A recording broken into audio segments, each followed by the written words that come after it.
Okay, let me go make sure everything's working here. Um,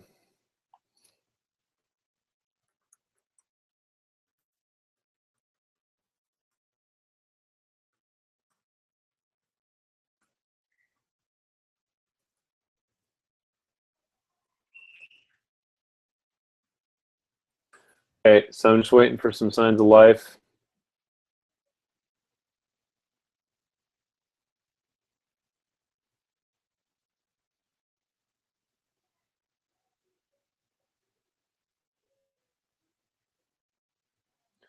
Never really lost her on planet Earth. Cool. Okay, I'm in and it's working. All right, cool. Great. So now I'm gonna go find my notes over here. And again, thanks to Lee and gang. I don't know who helped with this week, but we're on part C for chapter summary, chapter 4, pages 99 through 112. And this is when we're going through all the kind of funky Chinese medical stuff. So we've got some nice summaries here, pictures from in the book. Going, going, going, going. Look at all this. First help yourself, then help the people. Carl Taunton. Look at all this stuff. I remember this. Red Rise and Shine in a while. It's kind of fun. Heal the anger, set yourself and clean the energy. Cool. We're on this week's questions. Well, we got a lot more questions. I'm gonna have to jam. All right. So page 100. The five elements provide us with greater degree of distinction on where any given thing subject its point of yin and yang. They show where the flow of energy is and how it expresses in a given time. Can you please explain that?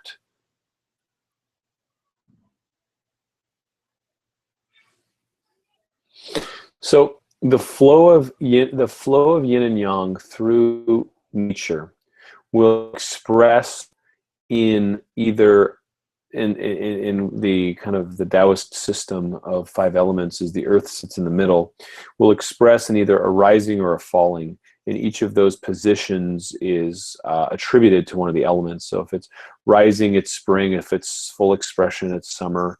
If it's falling, it's fall. And obviously minimum expression is winter. So in that degree of distinction, we'll look at something and we'll know the flow of energy. We'll know it's something in nature, you know, whether it's a human, a tree, a toy, you know, just where it's at in its arc, in its emanation or creation on this planet. And you know, being able to also look at some of the kind of qualities of it, like, you know, wood is obviously wood element, but you know, some things have more wood in them, some things have more metal in them, like rocks and stones come from the metal element, and we kind of understand that the metal element is, you know, kind of got a further expression through there. So I think that's all. I'll go on to that one. In your five element correspondence table, you have emotions and virtues. For example, water, kidneys, there's emotion of fear, virtue of courage. Do we interpret this as to overcome, regulate your fear emotions, increase focus on courage or virtue? So the pathological emotion is fear, that is attributed to the water element housed in the kidneys. And as you tonify your kidneys, you build courage. So it's kind of, look at it as an excess deficiency thing, or like a depletion of said courage. So fear in this system equals deficiency of courage. And as you burn out your water element, you have less courage, which means you have more fear, right?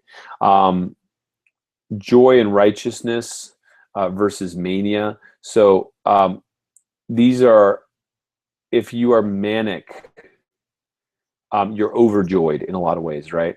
But righteousness kind of connects your heart. And righteousness is a weird translation from Chinese. You know, if I were to be writing this book now, I would have I would have used a different word, just because, you know, it implies certain kind of moral quality that I don't think is there. Righteousness is being kind of aligned in right heart. So it's like your Shen or your spirit sitting in the center in balance versus being kind of overly manic and too much fire, right? Metal element is sadness and grief, and the virtue is propriety or honor. And so when you understand the appropriate level of grief, you do it and you're done. And when you have a fulfilled metal element, you have this kind of sense, this deep sense of honor that drives you and gives you purpose. Whereas, when that starts to be empty, it's just really easy to be sad about the world and all the shit that's happening. And so it's very easy to kind of stumble into that place. Water, we talked about. Wood, anger, there's a lot of reasons to be angry, and benevolence is really applying your energy into doing good, which is a very good channel for the energy of anger to do something positive and transformative for the world. And then pensiveness or worry, the opposite would be faith, right? Which is, if you lack faith, you worry about everything. And so, building up the earth element also helps build your faith. Page 104 in the regenerating cycle, the system allows us to understand the proper sequence of our current situation and how it relates to the overall cycle of things. Give an example of having digestive health issues. Earth could be addressed by bringing energy directly to the earth element, but also upstream to the fire element and similarly downstream to the metal element. In a practical sense, what does this actually mean? Are you referring to emotional aspects and impact, or more physiological? Please talk about that.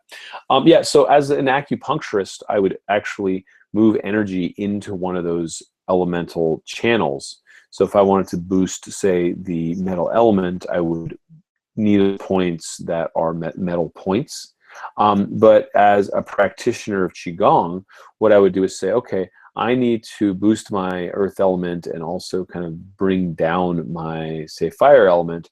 Then what I'm going to do is I'm going to do Qigong that I know boosts the earth, and then I'm going to kind of go to my fire elements, say my heart, my pericardium, and just kind of help bring down some of that energy so it's not overbearing on it. So you can use it diagnostically, and you could also use it systemically to treat along algorithms of kind of Qigong methodologies, where you would just kind of find the organ and kind of help boost or bring down the energy in that organ so that you can bring relative balance to the system. When you talk about the example in the controlling cycle of a stressed out person having digestive issues, are you meaning digestive issues like leaky gut, developing food intolerances? Yeah, absolutely. One of the really kind of on the nose, on the money things that functional medicine has illustrated to us, that, and almost everyone I know has it, is when you are stressed out, you have elevated cortisol levels. With elevated cortisol, what that does is it suppresses the secretory IgA immune function of the gut and the gut lining, which immediately starts to create problems with immune regulation and food digestion, and also there's things that'll shut down the amylase and the protease. And so effectively elevated cortisol starts to mess with enzymes and your immune system, leading to leaky gut. And if you already have leaky gut, the cortisol puts you up over the top. Bam. Like they totally understood it. We don't know how, but they got it. Also in the example, we talk about the metal element can be drained, and you could see flu, cold flu, and also constipation, diarrhea. So this is both yin and yang organs affected. Would it always be both organ types equally affected or displayed? Usually it's actually just one. And similarly, from the question above, the yin organ of earth is the spleen, immune system related. So is there a drop in immunity in that cycle, which leads to cold flu being also set? A bit of an aha moment there. Yeah, absolutely. So the earth element will support the metal element, and so all the chi in the system is made by the spleen. So as you start to see a diminishing energy output in the spleen, you will see diminishing output in the metal element, which actually, you know, charges the immunity. And this is a real gray area piece of where Chinese medicine, the understanding of Chinese medicine implies that the function of the spleen also includes the pancreas. And when you take that into consideration, you'll have a much better understanding of how that works. Even though the example above only involved 3 of the elements, would in fact go to impact all 5. Lots of colds, flus cannot just find much joy in life. Enjoy, yeah, and so to your point, yes, potentially. And the question is, you know, it's like kind of a system of like dikes and like overflow channels. So, you know, if you've had this problem for a long time, it's going to rob Peter to pay Paul, and it's going to really drain the system across the board, or systemically. You're going to have, you know, problems that show up everywhere.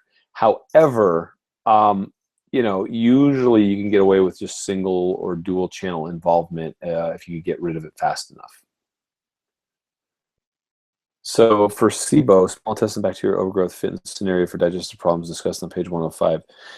Earth obviously weak. Would we address fire or the metal element? Also stressed, so wood element is overactive. What do you see? What do you do when you're a mess and have several issues? Address all the elements?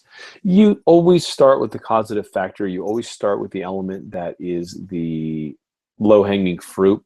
And as you resolve that, the other things start to resolve, and then what's left over, you get in there and you shake it out. So there are a number of places where, like SIBO is obviously, you know, what is SIBO? SIBO is, you know, aggressive overgrowth of certain types of bacteria.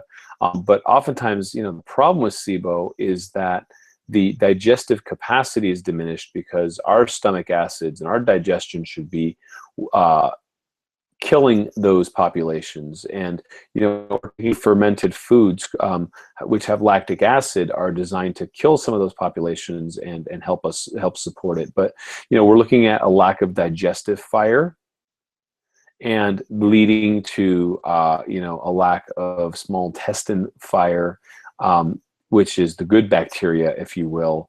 And then it leads to an overgrowth, or what we call a kind of damp heat accumulation in the small intestines. So, you know, for SIBO in particular, you clear damp heat in small intestine, you tonify the spleen, and you kind of move the bowel.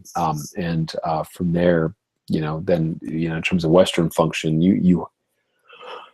excuse me, you have to re-inoculate, but you have to do it in a way where, I don't care if you take 50 billion probiotics a day, if you're eating poorly, it's just never going to resolve.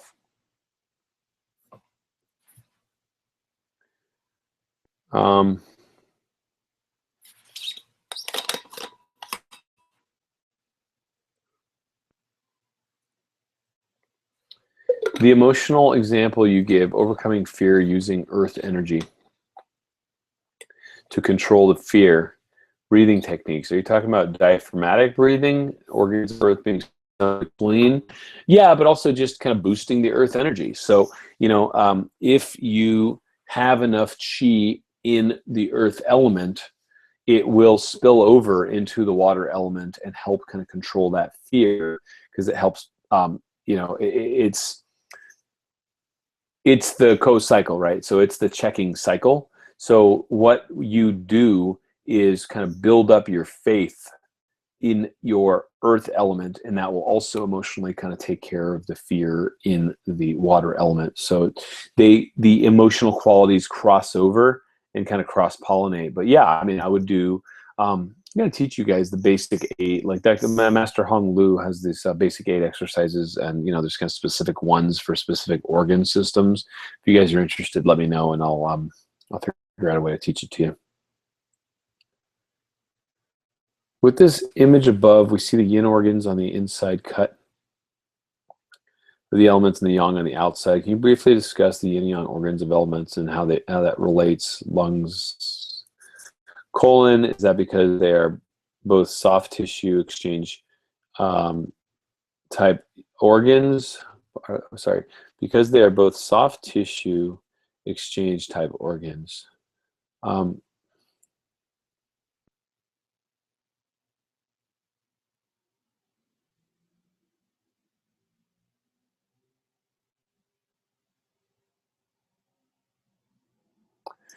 So no one really understands why the Chinese set these up the way they did, but somehow their system of correspondences just totally works. And each of them, like, so for the metal element, that includes the skin. And so, a big piece of that, for this example, is excretion and understanding how things process through the body and are excreted through gas, through sweat in the skin, and through the colon. And yeah, I mean, they all process it. So the yin, organs are kind of more functional, if you will. The yang organs are more like kind of containers that hold and then disperse. And so the yin meridians run on the inside of the body, and the yang meridians tend to run on the outside of the body, so medial, distal, stuff like that. And the rest of it is, who knows how the hell they figured this out, but they did. Also referencing above, the colors that are shown seem to be universal for this diagram. You can use colors to boost an element. So if you're weak in water, more exposed to yellow, would that help? So to use colors to boost the element, you would use the color of the element. So if you're weak in the water element, you want to focus on blue and really visualize the blue. There's also an organ sound that we included in the book that you chant. So it's whoo. You see the blue. Excuse me, I've been up since 4. You see the blue and you visualize it, and you see it all around you, and you have compact that blue into your kidneys and your bone marrow. And absolutely, the color therapy is fantastic. Page 110, you talk about living in the moment and not repressing emotions. A few scenarios spring to mind. The person who cannot get those emotions vocalized, what do you suggest for them overcome their fear and just say it, versus people who does in fact yell when they're mad, but basically just dumping on other people leaves them better? So it leaves them feeling better, but not the person listening. Yeah, I mean, both of those are, yin and yang examples of the same problem, right? And so the appropriate expression of emotions is what we're talking about. So an underexpression is someone who, just really doesn't push the chi and doesn't stand up for themselves. And the other example is obviously there. So I would work on either tonifying or sedating the organ, one or the other. But it's, without getting too elaborate, because I don't want you guys to get like super confused as it gets a little complicated, is what I would do is just bring the organ that is in imbalance to the color and the sound that we have in the book, and just focus on bringing balance to that organ. And in doing so, you'll find that it kind of starts to self-resolve. Continuing from the point above, talk about speaking up if you witness an injustice. You say, what would have been a simple statement in the present moment turns 40-minute dialogue in your head all day home, and thanks to an imaginary story, you release stress hormones into your bloodstream. Well, what about if you do speak up? Seems to me that could cause a whole other lot of stress hormones. Dialogue goes on even longer. Say, if it's not your radar right now, look back at your own 2 feet and see what path you're walking on. I recall the saying, this is our business, their business, and God's business. Should we really be butting onto other people's business, even if it looks like an injustice to us? If I ever see someone beating your child, it's an injustice to humanity. If I see someone littering, it's an injustice to my planet. If I see someone disrespecting their wife, it's an injustice to all women. And so, maybe I'm just, that way, but I feel that it's the unspoken pieces. And yeah, you got to measure your steps. I mean, look, if some guy is like beating their wife and you don't think you can contain them, that's when you call 911 and you start screaming and you get other people to jump in and help. But not allowing atrocities to happen means bearing witness to them and not walking away. So I would say, no, go get them. What about the example of when you see someone yelling or smacking their kid at the supermarket? There may be someone who has really issues, anger, family dog might have just died, and they need to buy the kid new soccer boots, but they have nothing out for dinner, and the shop shuts in 10 minutes. Their car's nearly out of gas, and. So we know what is going. So we don't know what's going on in our lives. Is the path here that we don't step in with judgment, but instead we step in with kindness and perhaps just a smile? People don't go butting into people's lives in the supermarket. Are you suggesting we should? I'm not suggesting we should if someone is just, kind of within line or like spanking their kid on the butt and being like, come on, you're being naughty. But if someone is being atrocious and actually like beating their kid, yeah, you call the cops. And so, I'm not saying that we're going to be the moral cops of the universe here, but the point is to step out in front of something that you see is obviously wrong, and any other like kind of passive observer there would do the same, right? And so, you turn around to say like go grab a store manager and say, hey, I'm not okay with this. Is this, can you please talk to this person, right? And let the authorities deal with it, or whatever that piece is. But the point is to not let injustices happen in front of you and to do something about it to make the world a better place. The Buddhist view of right action asks us to abandon harmful thoughts, but our actual practice of nonviolence can start altering the world around us. All the petty conflicts and struggles we see in the world around us are merely reflections of us. Yes, all of us. Is this as above, so below? We can start a quiet revolution. Yeah, but I think there's two pieces to that. I think we can start a quiet revolution, but we also should speak up, right? So do the right thing for your life, do the right thing for your family, do the right thing for your country and your environment and all of it. And as you embody the peace and you embody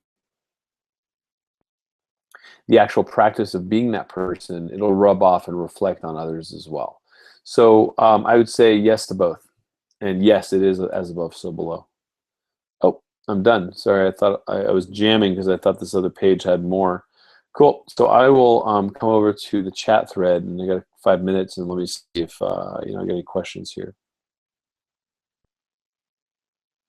Okay, so obviously people are interested in the organ exercises. I will make arrangements to have those done for you.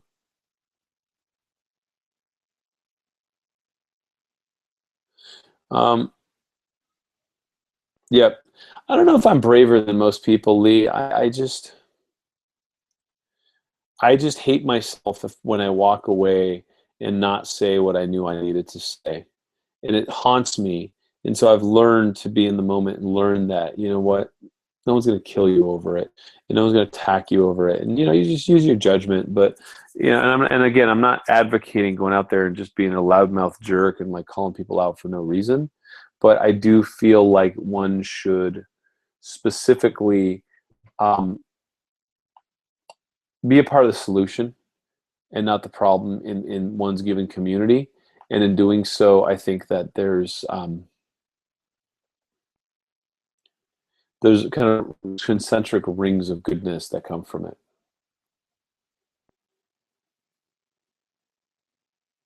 Yeah, I'll leave that at that. Okay, well, I am happy this is working out technologically. I hope it's working for you guys. And